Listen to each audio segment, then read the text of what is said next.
ဒီလိုမျိုးရှုပ်ထွေးနေတဲ့ဂျပန်ကို background ကိုရအောင်ယူပါပါ CS7 နဲ့လုံးပါပါ CS3 နဲ့လည်းရပါတယ်ခင်ဗျာအခုကျွန်တော်တို့စပါမယ်ပထမဆုံးကျွန်တော်တို့ဒီတော့ကိုဖြုတ်ပါမယ်ခင်ဗျာ order လေးကိုနှိပ်ပြီးတော့နှစ်ချက်ပုတ်ဖြုတ်လိုက်ထားပါခင်ဗျာလွယ်ပါတယ်ပြီးရင်ကျွန်တော်တို့ eraser tool ပါခင်ဗျာ eraser tool နဲ့ကျွန်တော်တို့ဒီ background ကိုဖြတ်မှာပါတော့ဖြတ်ရင်ဒီမှာနောက်ကဒီလိုမျိုးကြအောင်လို့မို့တော့ဖြုတ်ထားပါခင်ဗျာတော့ဖြုတ်ရတဲ့ရွယ်ချက်ကဒိုးရိုးပေါက်လို့ခေါ်ရတယ်ခင်ဗျာ translucent ဖြစ်အောင်လုပ်ထားပါ background ကိုဒီလိုပို့ဖြစ်လိုက်တာပါခင်ဗျာ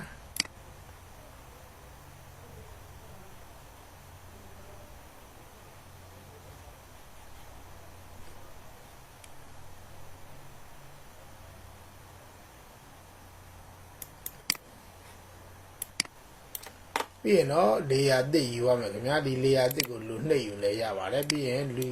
လူပုံ layer ကိုအဲ့ဒီ layer အသစ်ပေါ်ကိုဒီလိုမျိုးတွန်းတင်လိုက်ထားပါခင်ဗျာရပါပြီကြရင်တော့ကျွန်တော်တို့ solid color ကိုယူရမယ်ခင်ဗျာကျွန်တော်ဒီမှာ create new field တွေကနေ solid color ကိုယူတော့ပါခင်ဗျာကျွန်တော်ကတော့အနီရောင်ကိုယူလိုက်ပါမယ်ကြိုက်တဲ့အရောင်ယူလို့ရပါတယ်ခင်ဗျာပြီးရင်ဒီလူပုံကိုအဲ့ပေါ်ကိုပြန်တင်တာပါခင်ဗျာလူပုံကိုရပါတယ်ခင်ဗျာပြီးရင်တော့ကျွန်တော်တို့ဒီမှာခုနေပါတွေကိုဖြတ်လို့ရပါတယ်ခင်ဗျာခုနကကြံခဲ့တာတွေပါအဲဒီတော့ background ကိုကျွန်တော်ဒီမှာအောက်က background eraser tool ကိုရွေးယူရတယ် background eraser tool ပါခင်ဗျာကျွန်တော်တို့ဒီမှာဒါကဒီ once ကိုနှိပ်ထားပါခင်ဗျာ simply once ပါခင်ဗျာပြီးရင်ကျွန်တော်တို့ဒီမှာဒါကို discontinuous ကိုနှိပ်ထားပါမယ်မဆိုင်တဲ့အရောင်တွေကိုမဖြစ်တဲ့သဘောပါပဲခင်ဗျာဒီtolerance ကတော့30 50လောက်ဆိုရင်မဆိုးပါဘူးခင်ဗျာရပါပြီပြီးရင်တော့ကျွန်တော်တို့ဒီမှာစပြီးတော့ဖြတ်လို့ရပါပြီခင်ဗျာ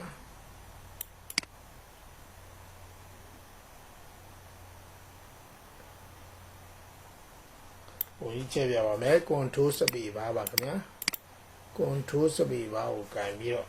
ကျွန်တော်ဒီ brush size လေးကိုထုံးစံတိုင်းပဲတောင်ကွင်းအဖွင့်ပိတ်လေးနဲ့ကြီးသေးလုပ်ထားပါခင်ဗျာ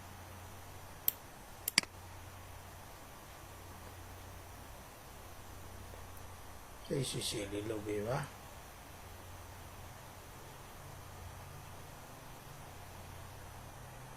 သူ့ရဲ့မူလပုံက internet ကပုံဆိုတော့မတတ်မရပါဘူးခင်ဗျာ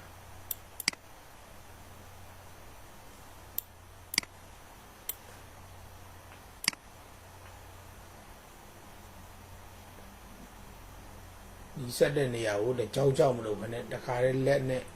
ဖိထားရင်ပို့ထားပါခင်ဗျာသူကစပီဘားလေးကိုကင်ပါတယ်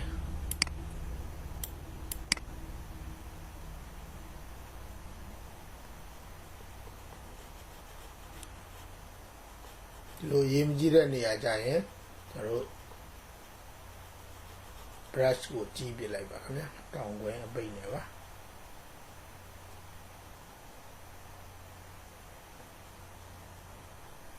စပီဘားကိုနှိပ်ပြီးတော့လက်ပုံယူပါတယ်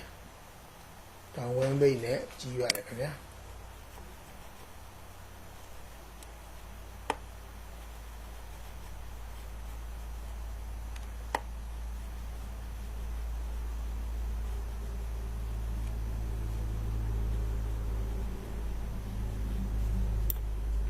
စေရွာကိုကန်ပြီးတော့ယူနေတာပါ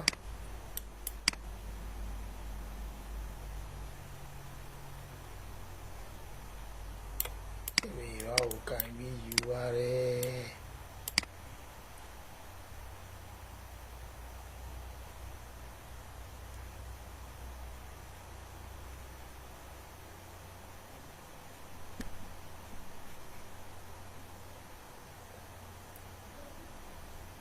လက်ငယ်လေးနဲ့လိုက်ဖို့ပါခင်ဗျာတကယ်တော့ဒါဆိုသေးရမှာပါခင်ဗျာကျွန်တော်ပြင်ကြည့်လို့မို့ပါ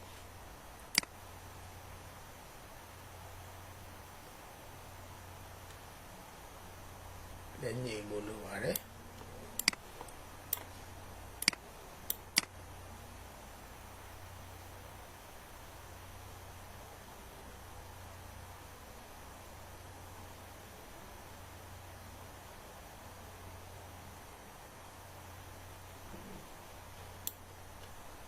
ပလက်ဆိုင်ကိုသေးတာပါခင်ဗျာ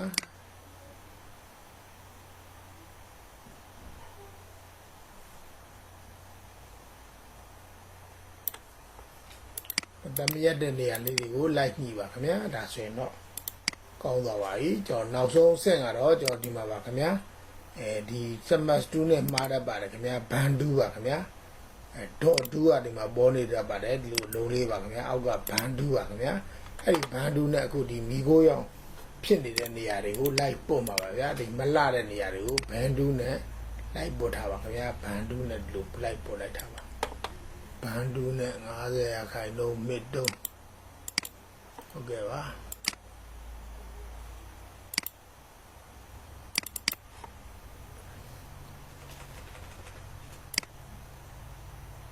ပြန်ပြီးမဲသွားတာပါခင်ဗျာဘန်ဒူးနဲ့ပို့လိုက်တော့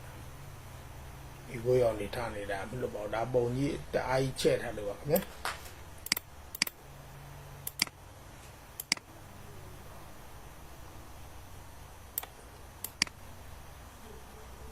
ဘန်ဒူးလေးနဲ့ပို့လိုက်ပါဒီလေးတွေကမဲသွားတာပါခင်ဗျာ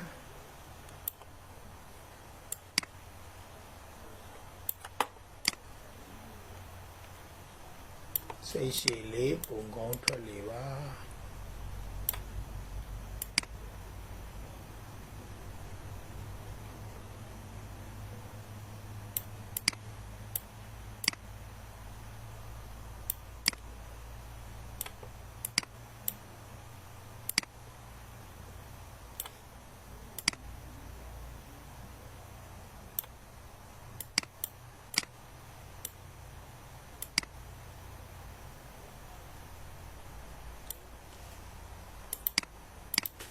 လုပ်ကြည့်ကြပါခင်ဗျာလွယ်ပါတယ်ဒါခုနေမှာကျွန်တော်တို့ပြောင်းလို့ရပါတယ်ခင်ဗျာဒီမှာထုံးစံအတိုင်းပဲ hue saturation လို့ ਨੇ ကျွန်တော်တို့ယူပြီးတော့ color တွေချိန်လို့ရပါတယ်ခင်ဗျာကျွန်တော်ဒီမှာစိတ်ကြိုက်ပြောင်းပါ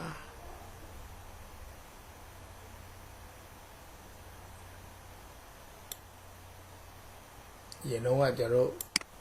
ခဏအတွင်းပြောင်းတဲ့နည်းနဲ့ဒီမှာလက်ကလေးကိုယူပြီးတော့control လေးကိုနှိပ်ပြီးတော့လည်းပြောင်းလို့ရပါတယ်ခင်ဗျာ